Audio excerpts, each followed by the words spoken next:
రవితేజ గారి latest picture 'భర్త మహాశయులకు విజ్ఞప్తి'. ఈ సినిమా జనవరి 13 తారీఖున సంక్రాంతి సందర్భంగా అయితే రిలీజ్ అయితే చేస్తున్నారు. ఈ సినిమాలో రవితేజకి జోడీగా ఆషికా రంగనాథ్, అదేవిధంగా డింపుల్ హయాతి హీరోయిన్స్ యాడ్ చేస్తున్నారు. కమెడియన్స్ సునీల్, అదేవిధంగా సత్య, వెనల్ కిషోర్ వీళ్ళిద్దరు కమెడియన్స్ యాడ్ చేస్తున్నారు. ఈ సినిమా మీద మరి రవితేజ గారికి భారీ హోప్స్ అయితే ఉన్నాయి. ఎందుకంటే 2022లో ధమాకా హిట్ అయింది. ఆ తర్వాత రవితేజ గారికి మంచి సక్సెస్ అనేది లేదు. ఈ సినిమాతో మరి సక్సెస్ ట్రాక్ ఎక్కుతారని చెప్పి రవితేజ గారు చాలా ధీమాగా ఉన్నారు. మరి ఈ సినిమాతోటి సక్సెస్ అందుకుంటారో లేదో చూడాలి. జనవరి 13న మరి ఈ సినిమా ఏ విధంగా ఉండబోతుందో. ఈ సినిమా డైరెక్టర్ సరికి కిషోర్ తిరుమల గారు మరి శరవణంతో లాస్ట్ ఒక సినిమాని డైరెక్ట్ చేశారు, ఆడవాళ్ళు మీకు జోహారు. ఈ సినిమా అనుకున్నంత సక్సెస్ కాలేదు. మరి అటు డైరెక్టర్ ఇటు హీరో వీళ్ళిద్దరూ లాస్ట్ పిక్చర్స్ 2 ఫెయిల్యూర్ అయినాయి. మరి ఈ సినిమాతోటి వీళ్ళిద్దరూ సక్సెస్ ట్రాక్ ఇస్తారో లేదో చూడాలి.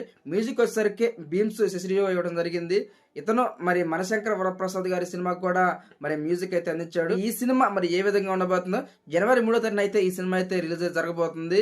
ఈ సినిమాతో పాటు ఇంకా సంక్రాంతికి మరి 4 సినిమా అయితే రిలీజ్ అవుతుంది. ఈ 4 సినిమాల్లో ఏ సినిమా మరి హిట్ టాక్ సొంతం చేసుకుని సంక్రాంతి వినర్గా నిలుస్తుందో చూడాలి. Please friends, please support me. Thank you.